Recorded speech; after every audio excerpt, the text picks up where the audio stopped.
සෙනෙහසේ ආශ්‍රමයේ පින්වත් ස්වාමින් වහන්සේ ලබා දෙන ප්‍රතිකාර සහ උපදෙස් අනුගමනය කර වසර ගණන් දරුබල අපේක්ෂාවෙන් අනන්තවත් දුක් පීඩා විඳි පින්වත් යුක්තිපතීන් තම ප්‍රාර්ථනාව ඉටු වූ පසු කෘතගුණ සැලකීම පිණිස උන්වහන්සේ බැහැදකීමට පැමිණි සුන්දර මොහොතයි.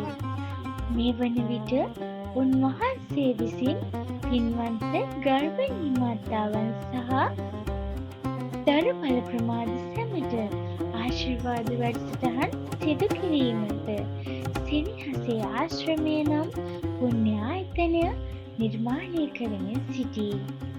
මේ උතුම් සත්ක්‍රියාව තුළින් සාර ධර්ම පිරි සත්පුරුෂ දැනුම් සමාජයක් අනාගතයේ මේ මාතෘ භූමිය තුළ දැකීම උන්වහන්සේගේ ඒකායන බලාපොරොත්තුවයි. රට මගේ රට මා ඉපදුණු රට හැදෙන වැඩෙන රට මගේම මව් රට.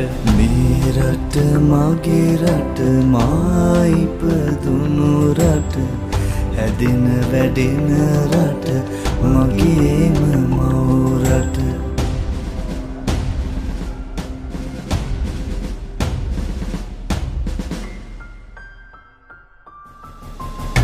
සරුපස පොළොවෙන් වැහි බිඳු අහසින් සරුපස පොළොවෙන් වැහි බිඳු අහසින්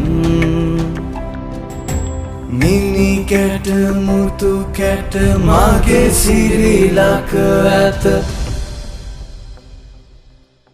මේ රට මගේ රට මා ඉපදුණු රට හැදෙන වැඩෙන රට මගේම මව් රට.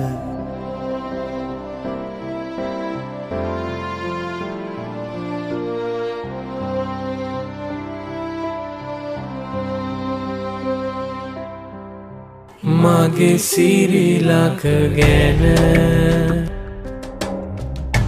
ලොවට කියමි මම. මගේ සිරිලක ගැන ලොවට කියමි මම. සුරපුරයක් වෙන ලොවේ මෙවැනි නැත. මේ රට මගේ රට මා ඉපදුණු රට හැදෙන වැඩෙන රට මගේම මව් රට.